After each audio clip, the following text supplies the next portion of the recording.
মাধ্যমিকের হলে নকল রুখতে বড় পদক্ষেপ পর্ষদের। ছাত্রপিছু শিক্ষকের অভিনব ভাবনা।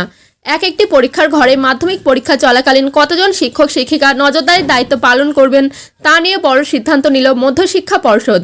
কার্যত পরীক্ষা কেন্দ্রে তথা ঘরগুলির ভিতরে যাতে কোনো রকম টুকলি সংক্রান্ত কোনো অভিযোগ না আসে তার জন্য এবার আরও কড়া নির্দেশ মধ্যশিক্ষা পর্ষদের।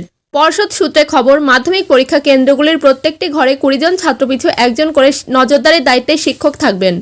সেক্ষেত্রে কোনো ঘরে 40 জন ছাত্রছাত্রী হলে 2 জন, অথবা কোনো ঘরে যদি 60 জন ছাত্রছাত্রী বসে পরীক্ষা দেয় সেক্ষেত্রে 3 জন নজরদারির জন্য শিক্ষক থাকবেন। ইতিমধ্যেই জেলায় জেলায় সেই নির্দেশিকা পাঠানো হয়েছে মধ্যশিক্ষা পর্ষদের তরফে। সকাল 10টার মধ্যে দায়িত্বপ্রাপ্ত শিক্ষক শিক্ষিকাদের পরীক্ষা কেন্দ্রের ভিতরে ঢুকতে হবে। মাধ্যমিক পরীক্ষা চলাকালীন এর আগেও টুকলির অভিযোগে একাধিকবার অস্বস্তিতে পড়েছে পর্ষদ। আবার পরীক্ষা চলাকালীন প্রশ্নপত্রের ছবি তুলে সোশ্যাল সাইটে ভাইরাল হওয়ার অভিযোগের ঘটনাও ঘটেছে। তাই এবার আরও বাড়তি নজরদারি চায় মধ্যশিক্ষা পর্ষদ বিভিন্ন পরীক্ষা কেন্দ্রে। তার জন্যই 20 জন ছাত্রপিছু একজন করে শিক্ষক নজরদারির দায়িত্ব পালন করবেন বলে নির্দেশিকা দিয়েছে মধ্যশিক্ষা পর্ষদ। প্রসঙ্গত সম্প্রতি মাধ্যমিক পরীক্ষা নিয়ে বড় সিদ্ধান্ত নিয়েছে মধ্যশিক্ষা পর্ষদ। পরীক্ষার নজরদারির দায়িত্ব পালনের জন্য যেসব শিক্ষক শিক্ষিকাদের দায়িত্ব দেওয়া হবে তাদের বাধ্যতামূলকভাবে সেই দায়িত্ব পালন করতে হবে। মাধ্যমিক পরীক্ষার জন্য ইতিমধ্যেই 2500-এরও বেশি পরীক্ষা কেন্দ্র প্রস্তুত করা হয়েছে।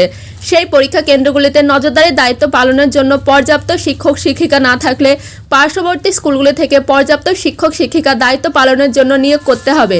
ইতিমধ্যেই মধ্যশিক্ষা পর্ষদের তরফে সেই নির্দেশিকা বিভিন্ন জেলার স্কুল বিদ্যালয়ের পরিদর্শকদের দেওয়া হয়েছে।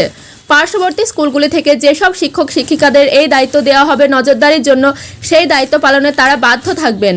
অর্থাৎ এক্ষেত্রে পার্শ্ববর্তী স্কুলগুলির শিক্ষক শিক্ষিকাদের নজরদারির দায়িত্ব পালন বাধ্যতামূলক করছে মধ্যশিক্ষা পর্ষদ।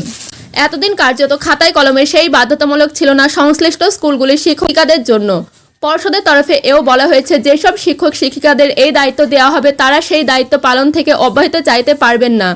পাশাপাশি পার্শ্ববর্তী স্কুলগুলোর সেই সব শিক্ষক শিক্ষিকাদের বাধ্য থাকবেন। এক্ষেত্রে যদি না পাঠানো হয় তাহলে সংশ্লিষ্ট স্কুলগুলোর প্রধান শিক্ষক শিক্ষিকাদের বিরুদ্ধে শাস্তিমূলক পদক্ষেপ নেবে মধ্যশিক্ষা পর্ষদ। দুর্নীতির কাণ্ডের জেরে কর্মরত একাধিক শিক্ষক শিক্ষিকাদের চাকরি বাতিল হয়েছে। এর জেরে গ্রামাঞ্চলে একাধিক স্কুলের শিক্ষক শিক্ষিকাদের নজরদারির দায়িত্ব পালনের ঘাটতি তৈরি হতে পারে। জেলায় জেলায় নজরদারি দল তৈরি করে ইতিমধ্যে বিভিন্ন জেলা থেকে রিপোর্ট নিয়েছে পর্ষদ।